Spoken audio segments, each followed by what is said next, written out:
नाक के ऊपर पानी बह गया। अब हम सीधे मुकदमों में घसीटेंगे और पैक करवाएंगे। एक धर्म विशेष को टारगेट करके और उसको गद्दार, कटुआ और आतंकवादी कहा गया। हम उसकी पुरजोर निंदा करते हैं। सीधे कहा कि अंदर के ठाकुर को मारो, ये किसी कविता का अंश नहीं है, वो बहुत गलत हुआ है। हर एक मीडिया में तोड़ मरोड़ कर आपके बयान को पेश किया जा रहा है, क्या कहेंगे?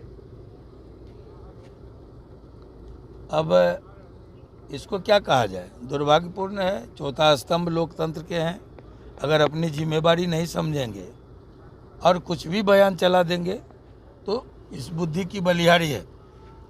और अगर लोग हद पार करेंगे, अभी तक हम गालियां सुनते रहे, गरल पीते रहे, अब ये चला रहा है हत्या कर देते।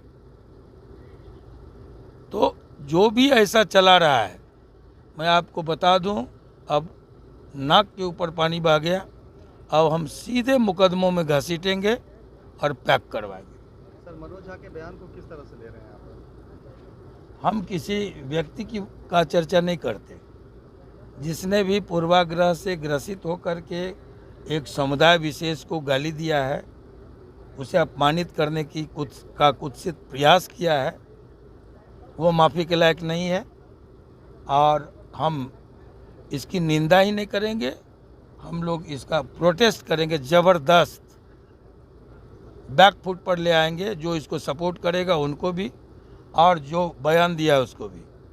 ये हमारा जो लोकतंत्र है वो धर्मनिरपेक्ष और समाजवादी लोकतंत्र है।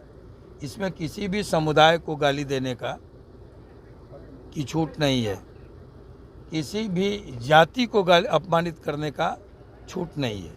जो कुछ हुआ वो अत्यंत निंदनीय है, और उस पार्टी को भी हम समझाएंगे जिसके वो राज्यसभा के मेंबर हैं कि एक व्यक्ति के सवाल पर एक समुदाय का अनादर नहीं करे।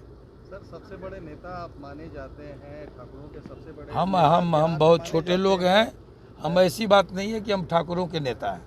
नहीं, अब सभी समाज के, लेकिन जो खास वर्ग है आपको अपना नेता आज से नहीं, लगभग 1990 से ही मानता है।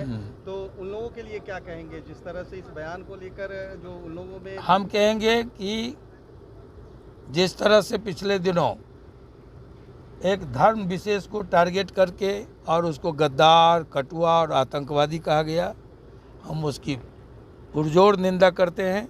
और जिस तरह से संदर्भ और परिप्रेक्ष्य को छोड़ करके और महिला बिल के अंदर ठाकुर का कुआं लाया गया, और उसको भी परित्याग करके, उसको भी छोड़ करके सीधे कहा कि अंदर के ठाकुर को मारो, ये किसी कविता का अंश नहीं है, वो बहुत गलत हुआ है।